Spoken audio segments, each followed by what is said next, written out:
February 10th. They all joined together constantly in prayer, along with the women and Mary, the mother of Jesus, and with his brothers. Acts 1:14. Welcome to the most consequential prayer meeting in the history of the world. Jesus was crucified, rose from the dead, and 40 days later ascended into heaven. Before leaving, he told his disciples to go to Jerusalem and wait for the gift of the Holy Spirit. And so we see the disciples, 120 of them, both men and women, waiting in Jerusalem in obedience to Jesus' command. What did they do while waiting? They prayed. This brief verse reveals two aspects of their prayer meeting: how they prayed and what they prayed. 1.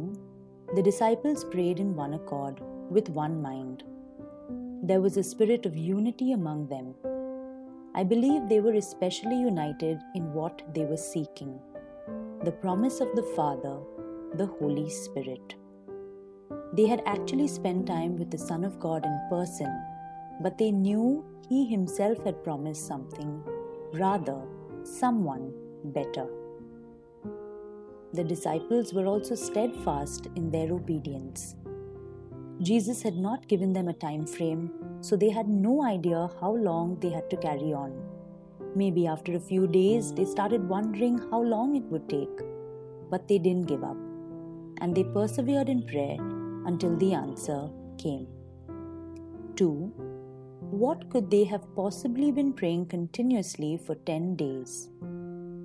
The Greek actually says that they all joined together constantly in the prayer. The disciples were praying the prayer that Jesus had taught them, what we call the Lord's Prayer. And no, they were not repeating it endlessly like a mantra. They were using it as Jesus intended, as a pattern for prayer. For those 10 days, the disciples were immersed in the pattern of the Lord's Prayer. Prayers of praise, intercession, provision, confession, and protection.